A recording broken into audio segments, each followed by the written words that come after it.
Selamat malam, salam sejahtera. Isu hangat malam ini, MT UMNO ingatkan Ismail Sabri agar tidak sewenangnya hapus subsidi. Berita sepenuhnya.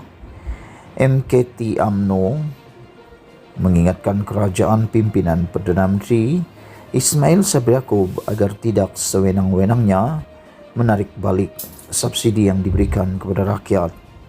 Subsidi-subsidi bersasar yang direncanakan kerajaan seharusnya benar-benar memanfaatkan kelompok rakyat terbanyak yang susah dan derita akibat kenaikan kos sara hidup. Ini termasuklah tidak sewenangnya menarik balik subsidi yang diberikan hanya kerana kelemahan aspek penguatkuasaan, kata Setiausaha Agung UMNO Ahmad Maslan dalam satu kenyataan selepas mesyuarat MT UMNO malam tadi. Mesyuarat itu dipengerusikan oleh Presiden UMNO Ahmad Zahid Hamidi. Ismail Sabri ialah naib Presiden UMNO.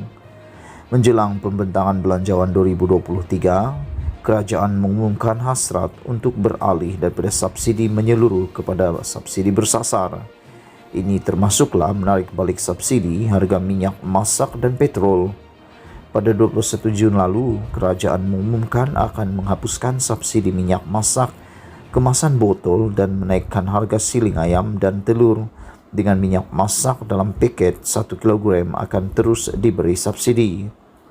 Bagaimanapun, 3 hari kemudian beberapa jam sebelum mesyuarat MT UMNO, kerajaan mengumumkan tidak akan membenarkan pengapungan harga ayam, sebaliknya akan menetapkan harga siling baru. Sementara itu, Ahmad Maslan berkata MT UMNO menyambut baik keputusan kerajaan menarik balik pengapungan harga ayam serta jaminan untuk tidak menaikkan tarif elektrik dan air. Katanya MT UMNO juga menggesa kerajaan menangani kenaikan kos makanan secara holistik. Sebagai contoh dalam isu harga ayam, cadangan untuk mewujudkan lembaga unggas negara wajar dipertimbangkan agar isu ayam dilihat secara menyeluruh dari aspek pengeluaran anak ayam, kos penternakan, kos dedak agar tidak mudah dimanipulasi oleh pihak kartel berkepentingan, tegas Ahmad. Dalam perkembangan berasingan, Ahmad Maslan berkata, UMNO turut memutuskan jentera BN di semua peringkat perlu bersedia menghadapi PRU 15. Bagaimanapun, Ahmad Maslan berkata MT UMNO menegaskan kembali tentang perlunya Akta Anti Lupat Parti dibentangkan segera di Parlimen sebelum PRU 15. Akta pendanaan politik juga perlu diwujudkan agar garis panduan yang jelas mengenai kewangan parti dapat diadakan jelasnya. Dalam pada itu, Ahmad turut mengumumkan pelantikan Hizatul Isyam Abdul Jalil sebagai ahli majlis tertinggi UMNO yang baru. Isyam yang merupakan bekas pembantu kepada bekas Perdana Menteri Najib Razak menggantikan ahli Parlimen Pasir Salak Tajuddin Abdul Rahman yang dipecat daripada MT UMNO. Sekian isu hangat malam ini. Jangan lupa tinggalkan komen anda. Sila tekan butang subscribe dan kita jumpa lagi. Bye-bye.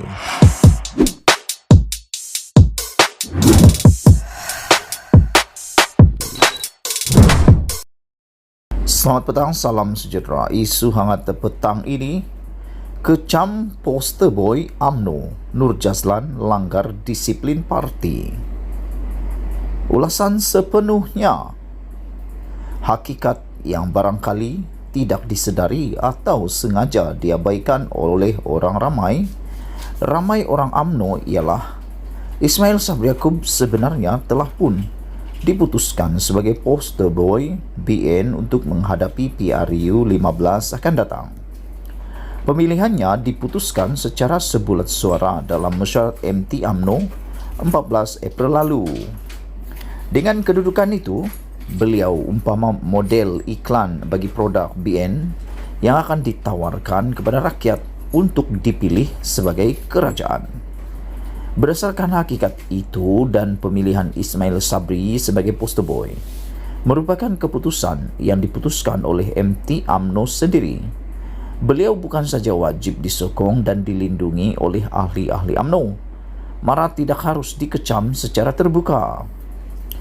Apabila kecaman dilakukan secara terbuka, seperti mana dilakukan oleh timbalan pengerusi UMNO Johor, Nur Jazlan Mohammed, ia sedikit sebanyak akan menghakis kepercayaan rakyat serta menipiskan peluang BN untuk menang PRU 15 akan datang.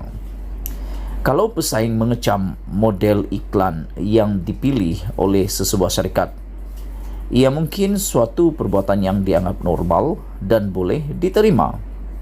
Tetapi, adalah luar biasa jika salah seorang pengurus sesebuah syarikat mengecam dan memperlekeh model iklan yang telah diputuskan oleh syarikatnya sendiri. Sebarang rasa tidak puas hati terhadap Ismail Sabri selaku poster boy BN hendaklah dilakukan secara tertutup dan mengikut saluran yang betul. Membuat kecaman dan perlekehan secara terbuka seolah-olah memberi kelebihan kepada pihak lawan dan tidak mahu BN menang.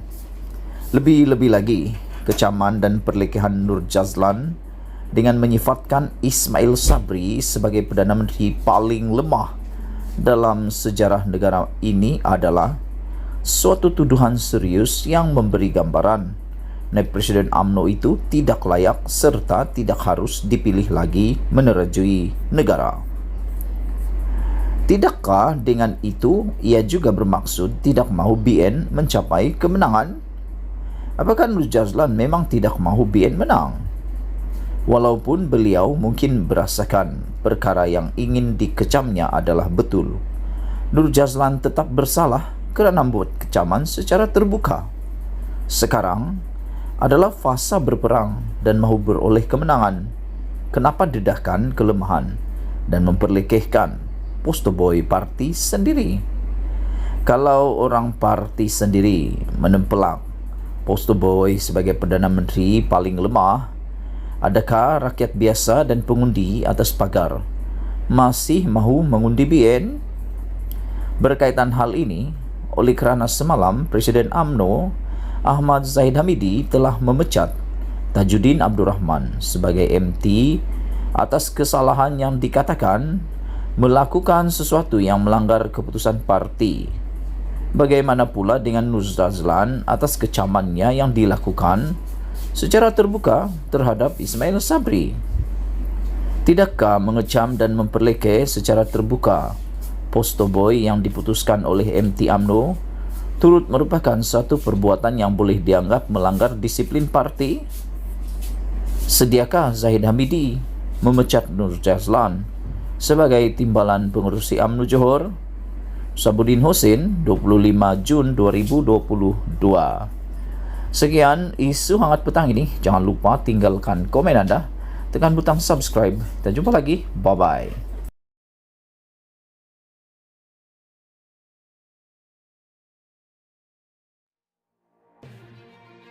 Selamat pagi, salam sejahtera. Isu hangat pagi ini, ada beberapa nama lagi bakal dipecat UMNO dakwa Anwar.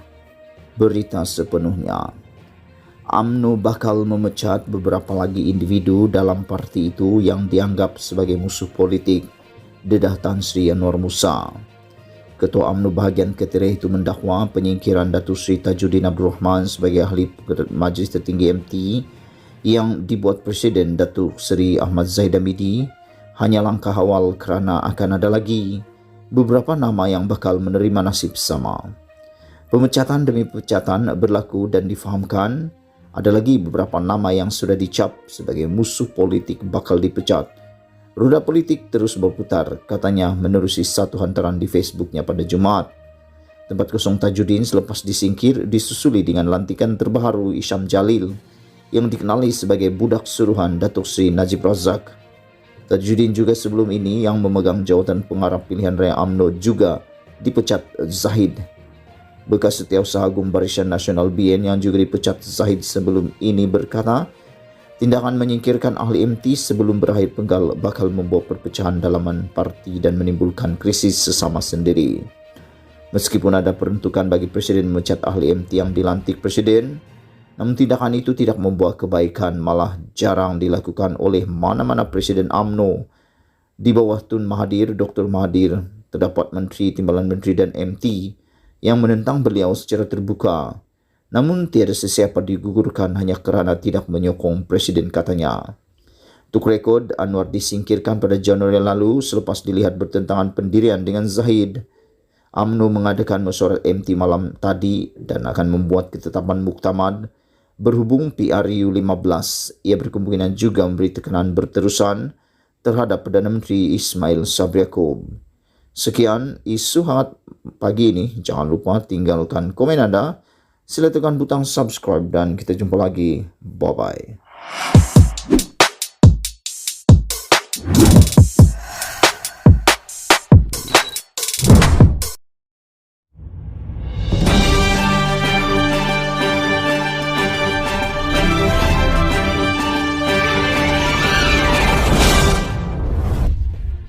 Selamat pagi, salam sejahtera. Isu hangat pagi ini, pemecatan MKT hanya bawa perpecahan, kata Anwar. Berita sepenuhnya. Pemecatan ahli Majlis Kerja Tertinggi UMNO sebelum tamat tempoh perkhidmatannya berisiko mencetuskan krisis dalam parti, kata Ketua UMNO Ketereh Anwar Musa. Menerusi hantaran media sosial, Menteri Komunikasi dan Multimedia itu berkata lebih ramai ahli parti akan disingkirkan kerana mereka dilabel sebagai musuh politik. Kenyataan itu hadir selepas ahli Parlimen Pasir Salak Tajuddin Abdul Rahman memaklumkan dalam surat bertarikh 21 Jun mengenai penyingkirannya daripada Majlis Tertinggi UMNO. Tindakan memecat ahli MKT sebelum tamat penggal perkhidmatan akan hanya membawa parti ke arah krisis dan perpecahan. Tindakan ini bercanggah dengan semangat dan resolusi Perhimpunan Agung UMNO dan PAUHAS. Meskipun ada peruntukan bagi Presiden memecat ahli MKT yang dilantik Presiden, namun tindakan itu tidak membawa kebaikan, malah jarang dilakukan oleh mana-mana Presiden UMNO, katanya. Malah menurut Anwar, ia tidak diamalkan semasa era Dr. Mahathir Mohamad menerajui UMNO. Di bawah Tun Mahathir terdapat menteri, timbalan menteri dan MKT yang menentang beliau secara terbuka. Namun, tiada siapa digugurkan hanya kerana tidak menyokong Presiden. Namun kali ini, pemecatan demi pemecatan berlaku dan difahamkan ada lagi beberapa nama yang sudah dicap sebagai musuh politik bakal dipecat. Tambah Anwar yang turut dipecat sebagai Setiausaha Agung BN pada Januari 2021. Tajuddin telah beberapa kali dipilih menganggotai Majlis Tertinggi UMNO sebelum ini. Bagaimanapun, semasa pemilihan parti 2018, dia memilih untuk bertanding jawatan naib presiden tetapi tidak berjaya. Presiden UMNO Ahmad Zahid Hamidi enggan menjelaskan pemecatan Tajuddin. Sekian isu hangat pagi ini. Jangan lupa tinggalkan komen anda, tekan butang subscribe dan kita jumpa lagi. Bye-bye.